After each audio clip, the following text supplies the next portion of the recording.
Assalamualaikum warahmatullahi wabarakatuh. Perkenalkan, nama saya Ahmad Arijudin Ado Ansari, lokal HES 19C, jurusan Hukum Ekonomi Syariah, Fakultas Syariah, UIN Antasari, Banjarmasin. Materi pertama, filosofi dasar ekonomi Islam. Islam dan ekonomi Islam. Islam itu keyakinan atau kebenaran mutlak. Sedangkan ekonomi Islam adalah ilmu atau kebenaran yang relatif. Definisi ekonomi Islam. Ilmu ekonomi yang berdasarkan nilai atau ajaran Islam sebagai sistem yang menyangkut pengaturan, yaitu pengaturan kegiatan ekonomi dalam suatu masyarakat atau negara berdasarkan suatu cara atau metode tertentu.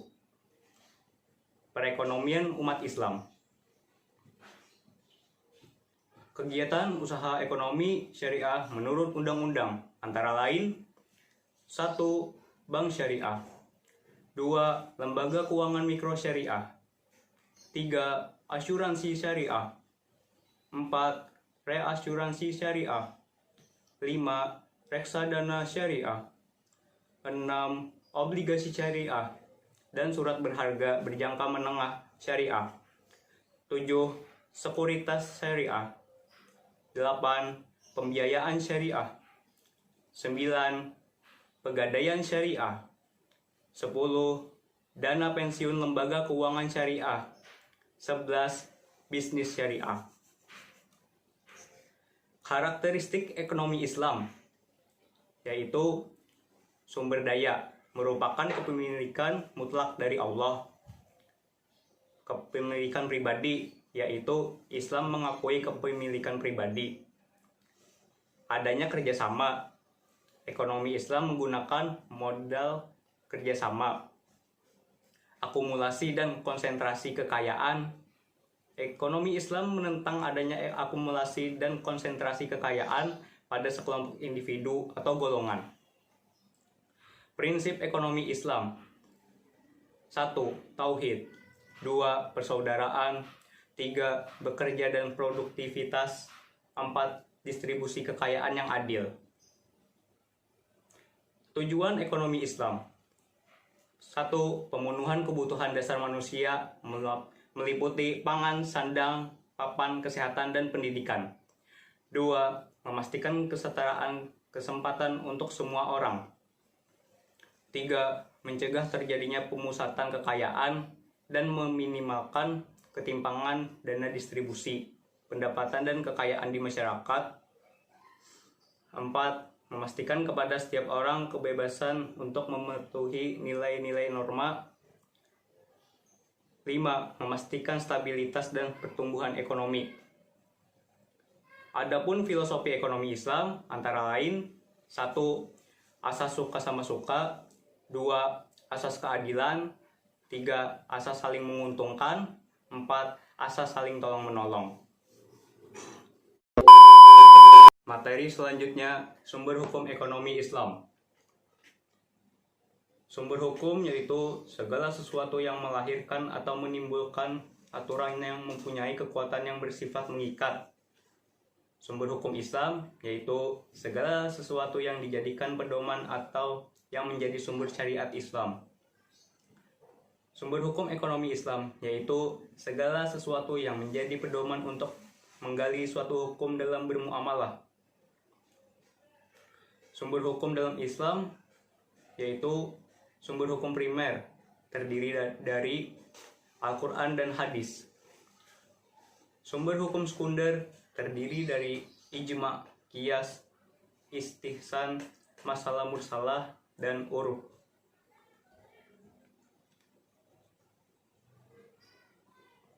Syariah dan fikih. Syariah dan fikih dibagi dua, yaitu ibadat dan muamalah. Ibadat yaitu mengatur hubungan antara manusia dengan penciptanya. Sedangkan muamalah mengatur hubungan antara manusia dengan sesama manusia.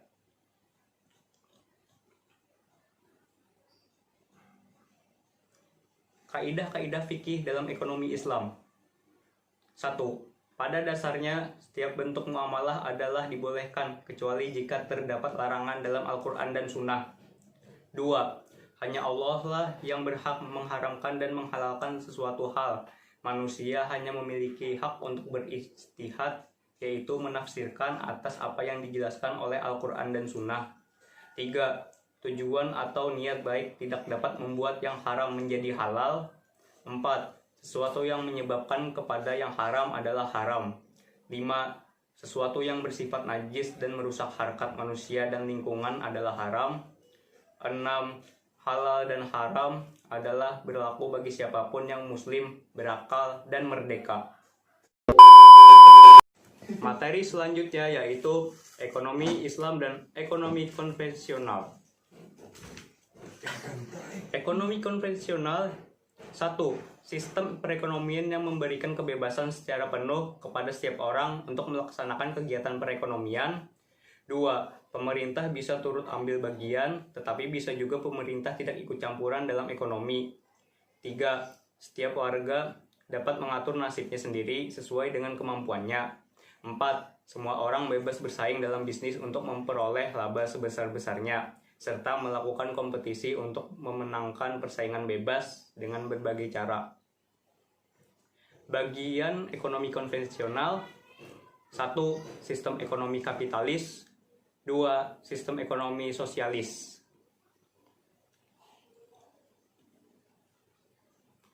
Ciri-ciri sistem ekonomi kapitalis. 1. Kebebasan memiliki harta secara perorangan.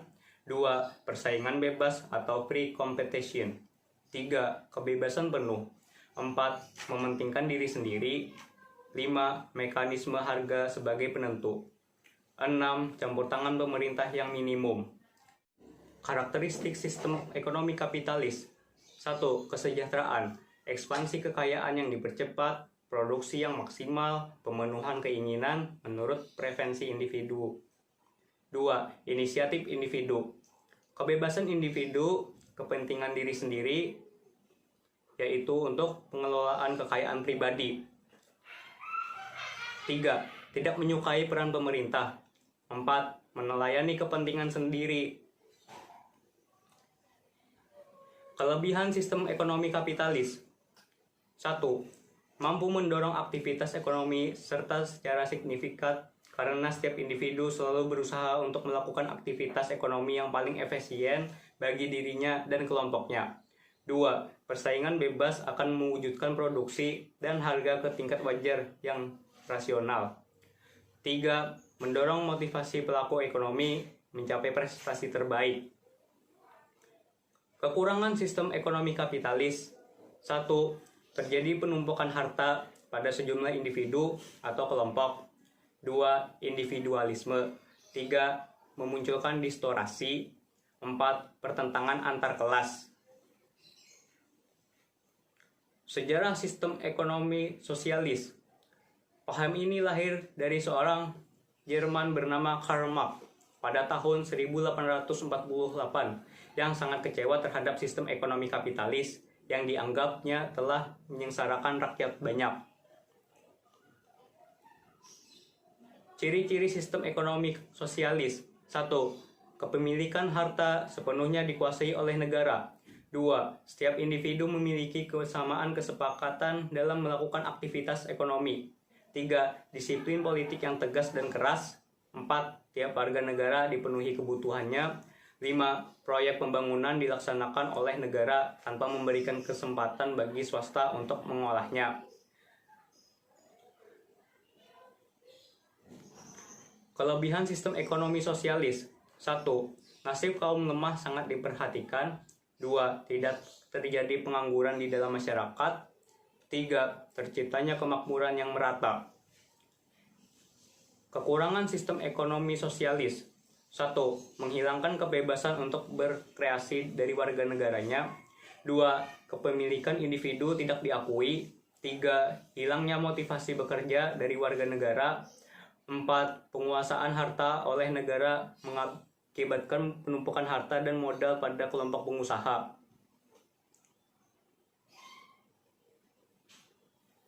Pengertian sistem ekonomi Islam.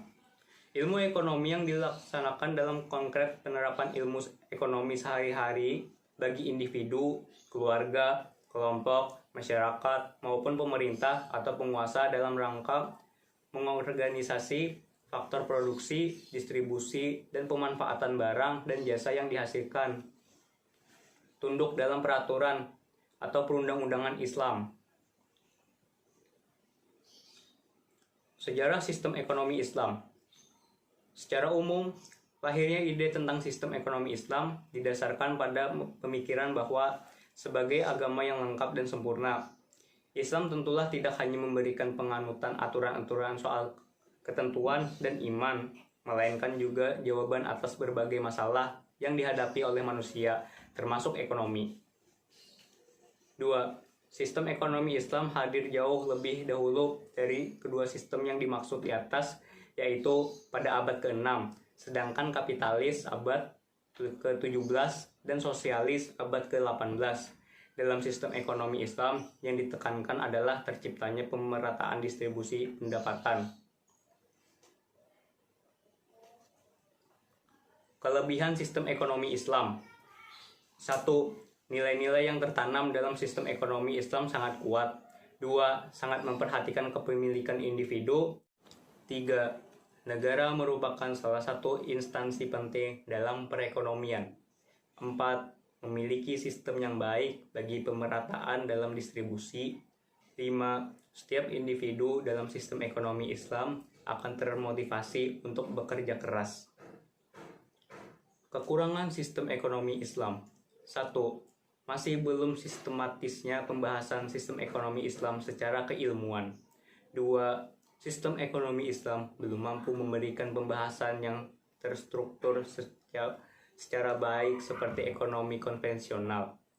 3. Masih banyak konsep dalam sistem ekonomi Islam yang belum mampu diaplikasikan secara keseluruhan. Materi selanjutnya, harta dan kepemilikan dalam Islam. Pengertian harta.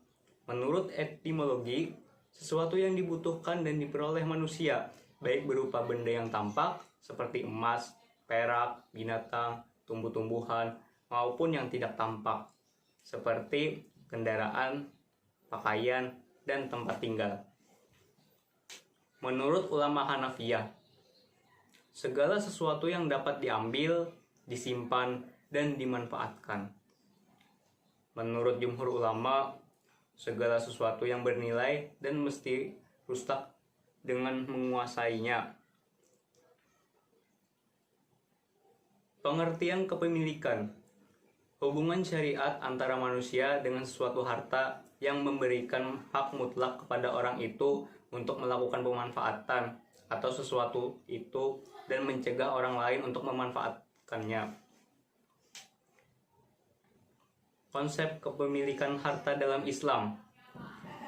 Sungguhnya harta itu hakikatnya milik Allah.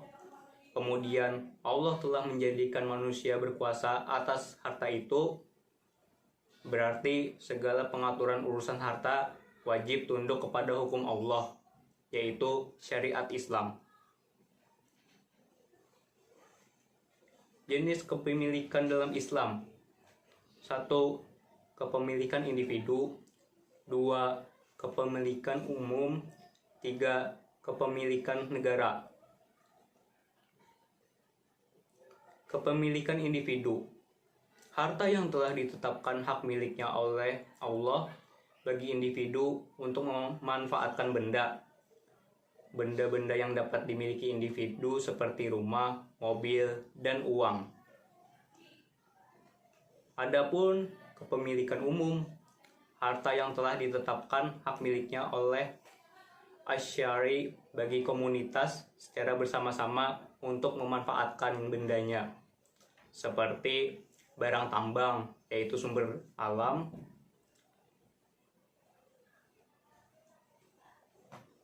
kepemilikan negara. Harta milik negara adalah setiap harta yang pengelolaannya diserahkan kepada khalifah. Contoh, ghanimah, kharaj, daribah, yaitu pajak, dan lain-lain. Sebab kepemilikan individu dalam Islam. 1. Bekerja, berburu, mudharabah, musyaqqah, ijra'ah. Sebab kepemilikan individu dalam Islam. Waris, pemberian harta negara kepada rakyat, harta yang diperoleh tanpa kompensasi tenaga dan harta. Materi selanjutnya, konsep uang dalam perspektif hukum Islam. Uang pada masa Rasulullah dan Khulafa ar-Rasyidin. Dinar, yaitu mata uang emas. Dirham, yaitu mata uang perak.